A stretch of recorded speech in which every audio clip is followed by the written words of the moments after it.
This is my video post for Skinner's video and the parent video. Verbal behavior is reinforced by the consequences manifested as a result of verbalization. It seems like Skinner puts emphasis on the power of the listener because it is the listener that provides the consequences to the speaker and is defined by a linguistic environment. Skinner places a great amount of emphasis on the role of the listener in the verbal behavior, although the person speaking or verbalizing, executing the behavior we're focused on.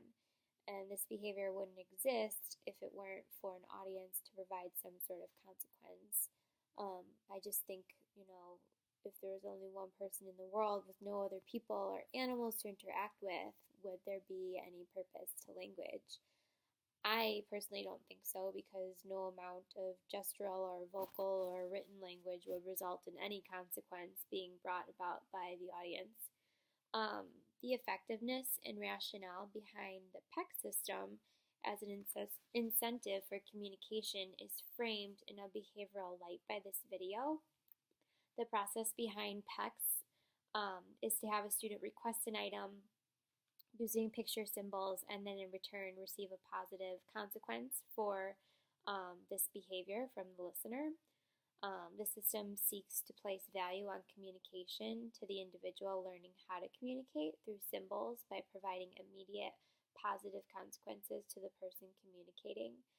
It is also in line with the linguistic environment described by Skinner in that language is motivated by the consequences that it evokes.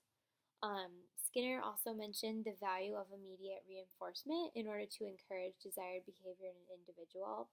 So if you wait longer to reinforce the desired behavior, then the individual is less likely to repeat that desired behavior in the future.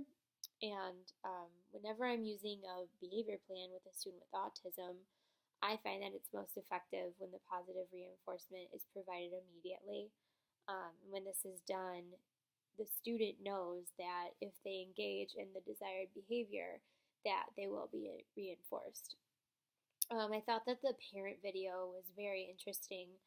And considering I work with children that are older, they're in fifth and sixth grade, they've already been diagnosed with autism or other disabilities, so that initial, I guess, scare or hesitation from the parent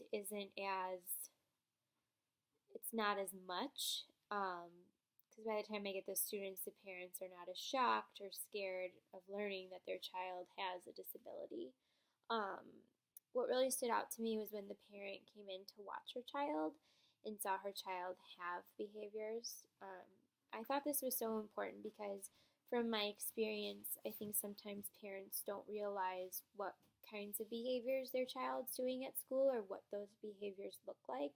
At least in my experience, I've always found that it was helpful to have the parent come in and observe, um, and then we can kind of chat about the behaviors as a team and kind of brainstorm on how we want to either replace the behavior or decrease the occurrence of the behavior.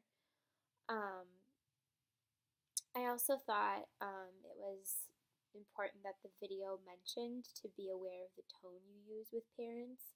I think that parents of students with disabilities and any parent really can be sensitive when you are talking about their child. Um, and in my experience, I found that being positive while also communicating the concerns is helpful and allows us to create a more positive relationship. And I think that when you build a rapport with the parent and they see that you've built a rapport with the child, it makes for easier problem solving um, as a team, and it's not so much one person against another. So yeah.